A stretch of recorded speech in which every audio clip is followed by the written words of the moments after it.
হালুয়া শব্দটা যারা মিষ্টি প্রিয় তাদের কাছে আরও মিষ্টি। হালুয়া কত রকমের হয়, তবে আজ আমি আপনাদেরকে বানিয়ে দেখাবো একদমই ভিন্ন রকম একটু নতুনত্ব হালুয়া রেসিপি। নিশ্চয়ই কিছু আন্দাজ করতে পারছেন। হ্যাঁ, আজ আমি বানিয়ে দেখাবো আঙুরের হালুয়া, যেটা স্বাদটা কিন্তু দুর্দান্ত আর বানানো কিন্তু অতি সহজ। হেসেল লাভার চ্যানেলে আপনাদের সবাইকে স্বাগত। আঙুরের হালুয়া বানানোর জন্য প্রথমে একটা কড়াইতে দিয়ে দিচ্ছি অল্প একটু তেল। তেলটা গরম হলে আমি এখানে 1 কাপ আঙুর নিয়েছি, আঙুর দিয়ে দেব। এবার নাড়াচাড়া করবেন মিডিয়াম টু হাই আছে। ওই মোটামুটি 5 মিনিট মতো সময় লাগবে।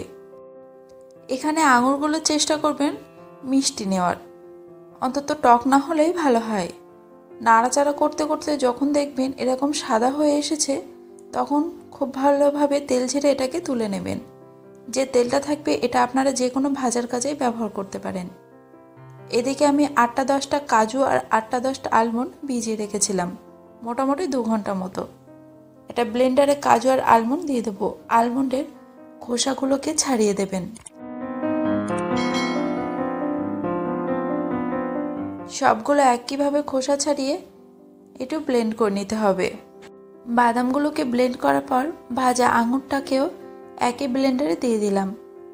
1/4 কাপ দুধ দিচ্ছি, আবারও একবার ভালোভাবে ব্লেন্ড করে নিন।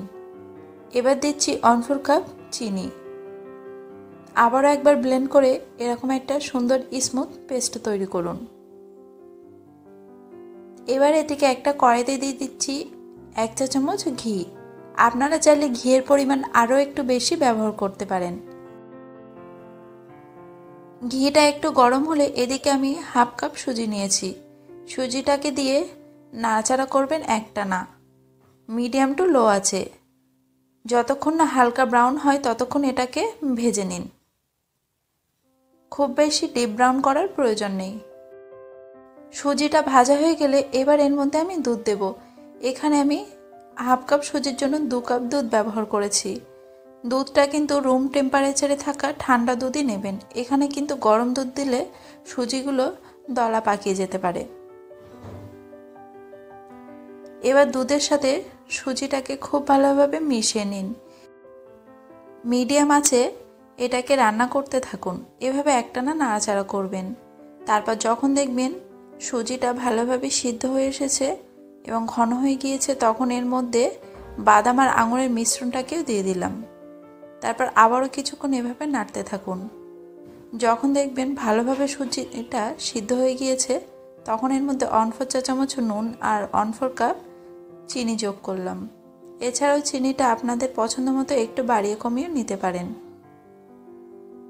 এভাবে একটানা নাড়াচাড়া করুন, না হলে কিন্তু তলায় লেগে যেতে পারে। যখন দেখবেন একদম এরকম আঠালো হয়ে এসেছে, তখন এটাকে নামিয়ে নিন। একটা বাটিতে হালুয়ার মিশ্রণটাকে নিয়ে নেব। যেহেতু আঙুরের হালুয়া বানাচ্ছি তাই কয়েকটা আঙুর দিয়ে দিলাম। আপনারা চাইলে বাটির গায়ে খুব সামান্য একটু তেল ব্রাশ করে নিতে পারেন। তারপর গরম থাকতে থাকতে হালুয়ার মিশ্রণটা বাটিতে দিয়ে দেবেন। কেমন লাগলো আমার এই আঙুরের হালুয়া রেসিপি আপনারা কিন্তু কমেন্টে জানাবেন। আর একবার হলেও বাড়িতে ট্রাই করবেন, এর স্বাদটা কিন্তু অসাধারণ। এভাবে রুম টেম্পারেচার রেখে দেবেন ঠান্ডা হওয়া পর্যন্ত। তারপর ঠান্ডা হয়ে গেলে একটা পাত্র নিয়ে এইভাবে নামিয়ে নিন। দেখুন খুব সুন্দরভাবে বাটি থেকে উঠে যাবে। ব্যাস, নিজেদের পছন্দ মতো ডেকোরেশন করে পরিবেশন করুন। আজকের আমার ভিডিওটি ভালো লেগে থাকলে অবশ্যই চ্যানেলটিকে সাবস্ক্রাইব করবেন কিন্তু, আর ফেসবুক পেজটিকেও ফলো করতে ভুলবেন না। দেখা হবে পরবর্তী নতুন কোনো ভিডিওতে। একটা লাইকও দিয়ে যাবেন।